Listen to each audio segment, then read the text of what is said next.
孩子发热后吃退烧药以后咳嗽有痰咳不出来，感觉胸闷，治疗思路。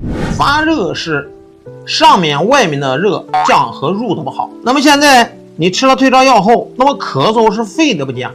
如果发热的时候你给他干啥？你去给他宣发速降。